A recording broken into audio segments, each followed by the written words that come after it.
Toda a família foi vítima da ação violenta desse homem. Ação violenta que tinha um único objetivo: desestabilizar a ex-mulher. E eu arrisco dizer que o objetivo não era só desestabilizar. Eu tenho plena convicção de que faltou muito pouco para que o plano de Diego de matar o Wellen, faltou muito pouco para que ele conseguisse botar isso em prática. Para que ele efetivamente apertasse o gatilho de uma daquelas armas que estavam com ele. Porque no meio dessa confusão toda que ele armou para pegar a ex-mulher, ele colocou uma criança de apenas 6 anos, completamente desamparada naquele momento. Uma mulher que estava ali a todo momento tentando proteger o próprio filho, sabendo que se ela se revoltasse contra ele, os dois poderiam pagar com a própria vida. E a gente sabe que uma mãe, para defender o próprio filho, é capaz de qualquer coisa. Ela baixou o tom de voz, ela cedeu, ela fingiu que estava no jogo dele e ela fingiu muitas vezes ao longo desse relacionamento abusivo ao qual ela esteve presa por 8 anos. A Wellen agora, depois de tudo... tem a imagem do reencontro da Wellen, por gentileza?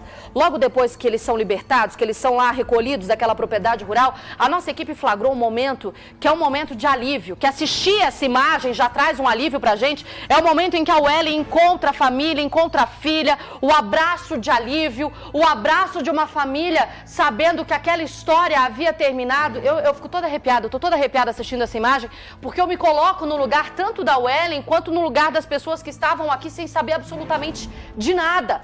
Você acompanhou aqui comigo a entrevista da Vitória, a filha dela, desesperada, porque eles não tinham a menor ideia do que estava acontecendo. Era uma ação atípica de um sequestrador, porque nós estávamos falando de um homem que a levou e não entrou em contato. Ele não pediu para que ela entrasse em contato, ele não mandou mensagem, ele não estava pedindo resgate, ele não deixou indício escrito, enfim, qualquer sinal de que pudesse dar uma ideia do que ele iria fazer com elas.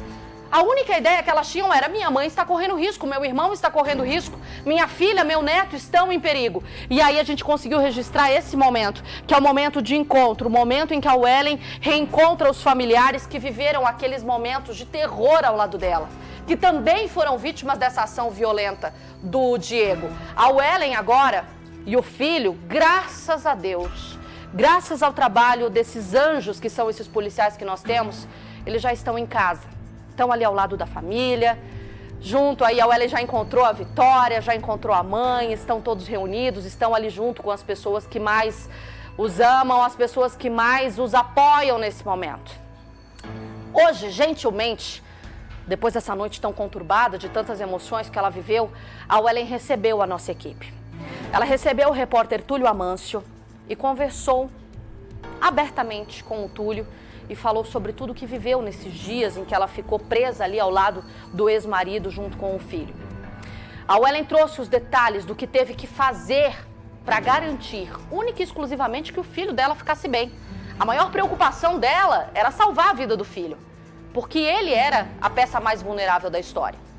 E aí a Wellen contou para o Túlio, você vai acompanhar esse trecho agora comigo, que os momentos mais difíceis para ela era quando o Diego pegava as armas.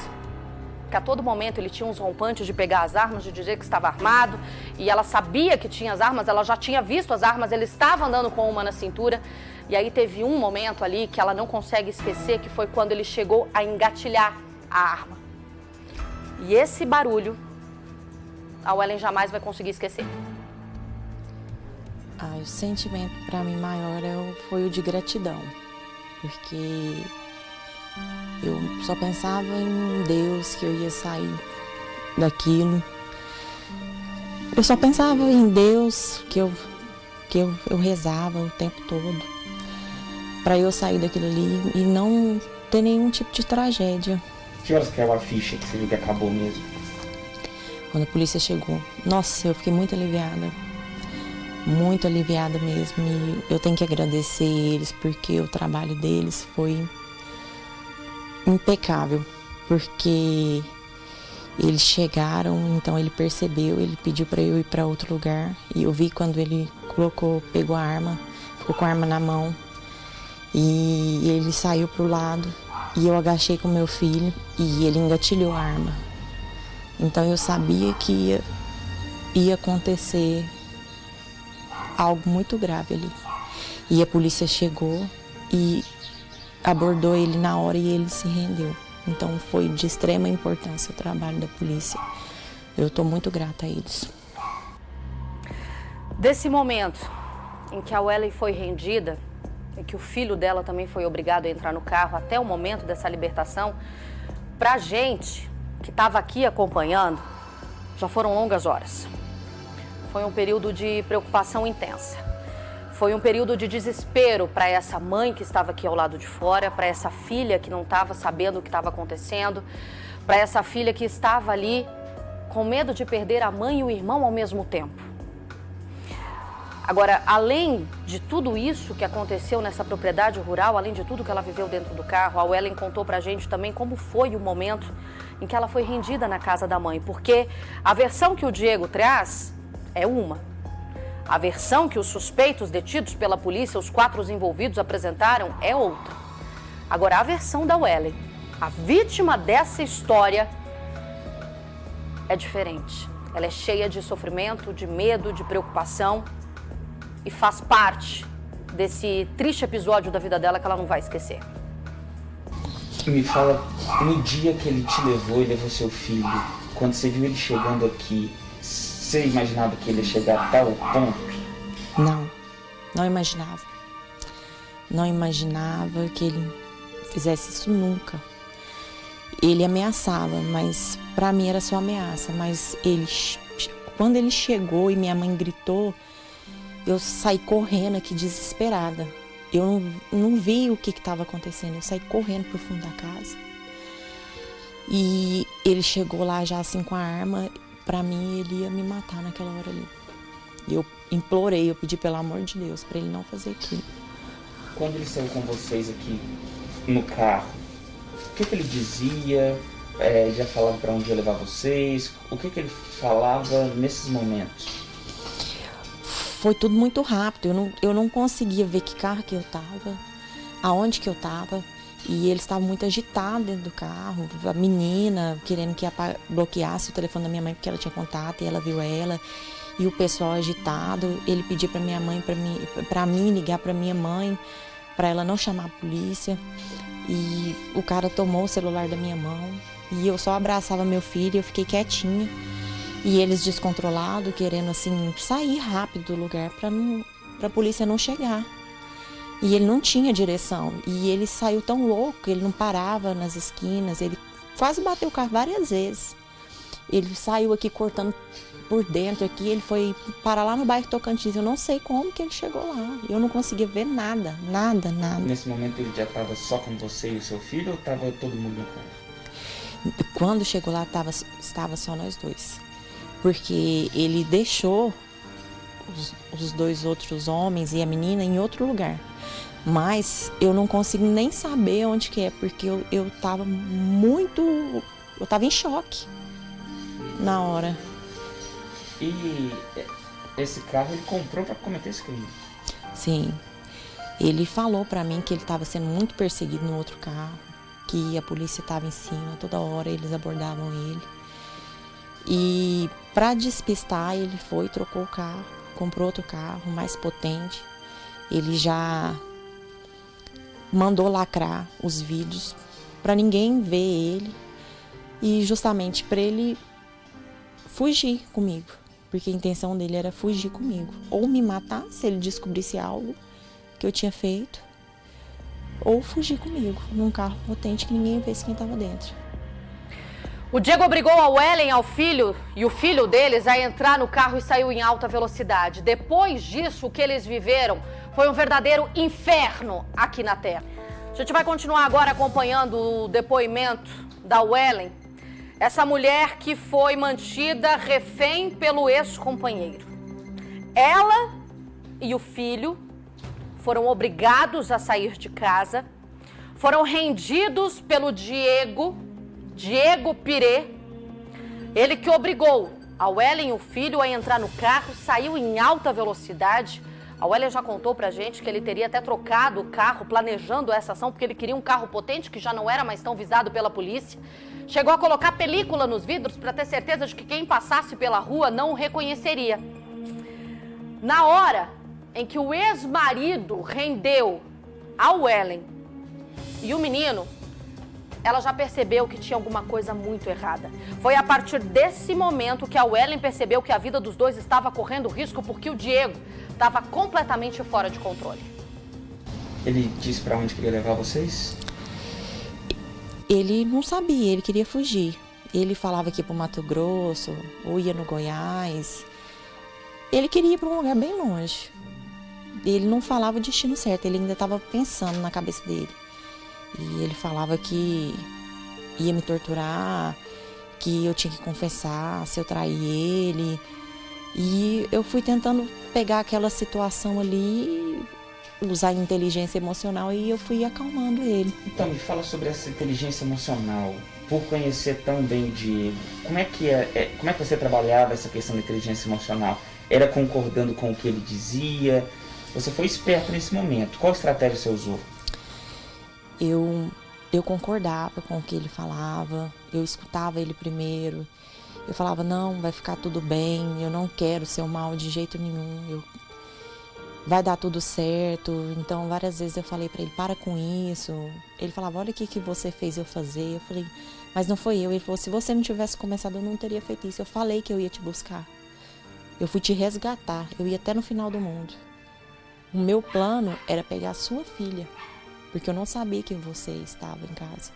Mas quando eu te vi foi um alívio, porque eu pensei, agora eu resgatei ela. E outros planos também que ele contou, do Dia das Mães, que ia fazer eu ficar sem mãe, para me sentir na pele o que é ficar sem uma pessoa que a gente ama. Ele disse que ia matar sua mãe? Sim, disse. Ao mesmo tempo que ele ameaçava que ia fazer, ele ameaçava que ia tirar contra a própria vida. E ele também falava que ia tirar minha vida, porque o dia que ele morresse eu ia junto. Às vezes ele falava que não ia tocar em mim no fio de cabelo porque me amava. Então ele ficava o tempo inteiro se contradizendo. Completamente fora de controle, completamente fora de si. Depois de tanto rodar, quando a Wellen e o filho foram rendidos, ela aí relatou, você acompanhou junto comigo, que ela não sabia nem onde ela estava. É a cidade dela, mas ele rodou por caminhos tão malucos e de uma forma tão insana que ela não conseguia acompanhar, ela já não conseguia mais reconhecer onde ela estava. Ela só se deu conta onde ela estava quando eles chegaram na tal fazenda, lá na zona rural. Nessa casa onde ela acabou sendo mantida refém junto com o filho. A Wellen contou que se não fosse a ajuda daquela família, daquele produtor rural, a história poderia ter terminado de uma forma muito pior. Eu já tinha ido lá outras vezes. Da família dele? Da família dele. E quando ele sugeriu ir para lá, eu assim fiquei aliviada, porque eu conhecia eles e eu sabia que eram pessoas calmas, pessoas boas. Então eu orei muito para eles receberem a gente lá. E no momento que eu estava lá, eu sempre olhava para eles assim e falava, deixa, vamos ficar calmo que vai dar tudo certo. A mãe dele chegou aí lá, chegou a ver vocês? Não, porque a gente não usou o telefone, né? Porque a gente sabia que podia ser rastreado, nós não usamos redes sociais porque ele queria que eu entrasse nas minhas redes sociais para saber com quem que eu estava falando. Mas eu falei para ele, não, a gente não pode entrar porque vai rastrear. Então, várias vezes ele falou, não, a gente vai sair daqui. E eu tentava contornar, não, vamos ficar aqui ninguém vai achar a gente, não. E os donos dessa fazenda, eles entendiam que ali vocês eram vítimas de um sequestro? A princípio, ele me perguntou, você tá aqui porque você quer? Você tá com ele porque você quer? Aí eu olhei pra ele e falei, Só que ele já sentiu que não era. Aí depois, ele foi contando tudo na maior naturalidade. E as pessoas viram que ali estava uma situação de risco. Mas eles me ajudaram muito. Eu tenho que agradecer demais a eles, porque eles receberam a gente bem, fizeram de tudo, acalmaram ele. E por isso que hoje eu tô aqui. É um agradecimento mais do que justo, Wellen. É um agradecimento, é generosidade. Eles perceberam naquele momento que a Wellen e o filho estavam em perigo. Conheciam o Diego, sabiam do comportamento dele. Perceberam assim que ele chegou que havia alguma coisa de errado, exatamente porque durante todos esses 8 anos, eles já haviam estado com o casal antes. Eles sabiam quando estava tudo bem, quando não estava tudo bem, quando o Diego estava bem, quando o Diego não estava bem.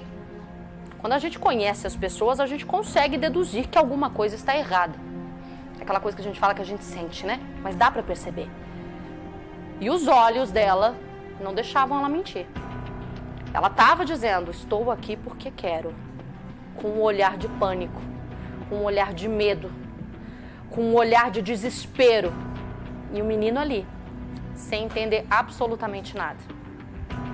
Talvez ele até agora não tenha entendido o que o pai dele fez com a mãe dele e com ele.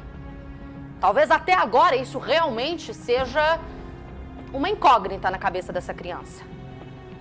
Mas para o Ellen ficou muito claro que naquele momento, se ela não entrasse no jogo do Diego, principalmente por ela conhecer ele há 8 anos, ficou muito claro para ela que se ela não entrasse naquele jogo, ele seria sim capaz de tomar uma atitude extrema. Esse problema de perseguição, esse sentimento de possessão, essa coisa maluca do Diego pela Ellen sempre foi um problema para ela. Nos 8 anos em que eles ficaram juntos, ela viveu muita coisa. A Ellen viveu muita coisa, ouviu várias ameaças, foi vítima de vários ataques. A própria família dela foi atacada, tanto que a ex-sogra tinha uma medida protetiva contra o genro. Que sogra que você conhece que tem uma medida protetiva contra o ex-marido da sua filha? É difícil, existe, mas é difícil. A relação entre eles era tão conturbada, o medo dessa família era tão grande, que eles sabiam que ou eles buscavam alguma medida judicial para impedi-lo de chegar perto, ou ele faria alguma coisa. E durante todos esses anos, esses 8 anos e meio, como diz o Diego, que ele faz questão de frisar um meio ali, esses 8 anos e meio em que eles estiveram juntos, a Ellen foi ameaçada de todas as formas possíveis. E aí, quando ela terminou o relacionamento, quando ela conseguiu se livrar, sair de casa, levar a criança para um ambiente seguro, ela achou que as coisas iam se acalmar. Mas, infelizmente, nós estamos falando de um homem maluco. Ele aí, durante todo o tempo que esteve ali com ela e com o filho, novamente fez promessas diabólicas. Ele falou pra mim que é eu e ele até o final da vida. E como eu tenho um filho com ele, eu sei que eu tenho que ter contato, mas eu não tenho condições, porque eu sei que ele quer meu bem junto com ele, mas separado dele, ele quer o meu mal, porque ele não aceita. Ele não aceita. Ele falou pra mim várias vezes que ele não aceita, que ele prefere morrer. E que se ele tiver que morrer, ele vai me matar junto. Possessão, doença, dependência que precisa ser explicada por médicos, porque eu acho que eu não estou falando só de uma mente criminosa, eu estou falando de uma mente perturbada.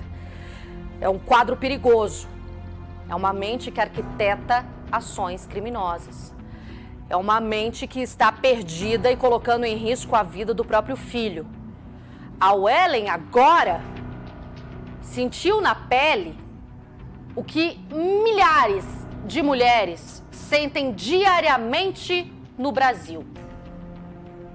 A revolta do meu telespectador que está acompanhando comigo aqui pelo Facebook, que está mandando mensagem no WhatsApp, que está ligando aqui na TV Paranaíba desde o início desse caso falando, mas como assim? A ex-sogra tem uma medida protetiva, ela havia conseguido uma medida protetiva, que raio de protetiva é essa que não protege ninguém?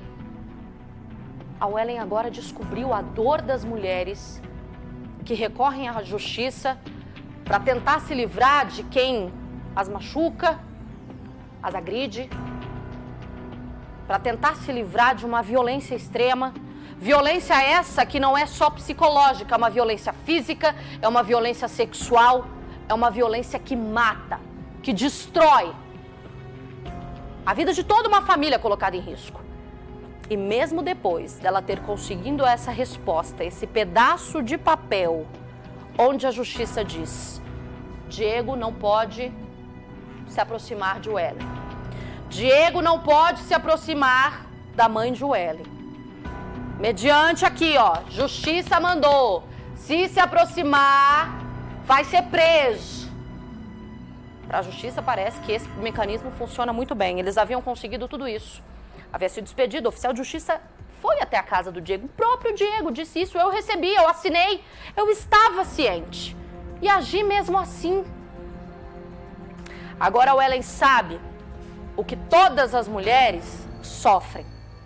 A Wellen sentiu ali naquele momento que, de fato, a vida dela e do filho estava sendo ameaçada, não só ali naquela hora, durante todo o relacionamento, mas principalmente naquele momento. Medida protetiva não protege ninguém, senão não teria acontecido o que aconteceu comigo. E eu sei que existem muitos casos de feminicídio. E na quarentena aumentaram os casos. E eu poderia estar agora, nem estar aqui falando, eu poderia estar morta. Não protege ninguém a medida protetiva. Eu acho que teria que ter um acompanhamento maior à mulher. Um psicólogo, questão financeira e questão também de ver aonde que está a pessoa que está sendo ameaçada e quem está ameaçando. Porque não protege ninguém. Olha o que aconteceu comigo. Eu nunca esperava que acontecesse comigo. É um papel. A gente pensa, não acontece na casa da gente, é cena de filme, mas quando você vê, está acontecendo com você. Isso pode acontecer com qualquer pessoa, porque relacionamento, infelizmente, tem muitos assim, que a gente não sabe, por vergonha. Eu sentia vergonha, eu queria passar para as pessoas que estava tudo bem, mas chegou num ponto que eu sabia que não ia acabar bem.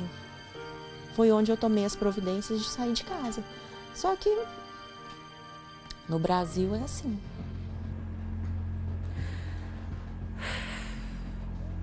Eu quero só a imagem da única pessoa que tem que ter vergonha de tudo isso que aconteceu. Da única pessoa que é culpada por tudo isso que a Wellen e o filho viveram. Diego Mendes Pirê. Única e exclusivamente. A culpa é sua, não é de mais ninguém. A culpa não é da Wellen. A culpa não é dessa mulher que tentou fingir que nada estava acontecendo, que foi refém do medo por 8 anos e meio, que tentou passar por cima de muita coisa para até manter o filho perto do próprio pai. Ela engoliu muito sapo, muito sapo. Ela viveu um inferno nesse relacionamento, mas a culpa não é dela. A culpa nunca é da vítima. A culpa é única e exclusiva do agressor. Hoje, eu acho que é a primeira noite que essa família vai conseguir respirar aliviada. Talvez seja a primeira noite que a Wellen vai conseguir, de fato, dormir tranquila, sabendo que o Diego não vai mais conseguir mexer com ela. Sabendo que o Diego está preso. Sabendo que o Diego, neste momento, já está longe. Sabendo que ela e o filho vão conseguir ter uma vida em paz. E a única coisa que eu tenho para dizer para vocês, pro Diego, entreguei para Deus. Entreguei pro sistema penitenciário.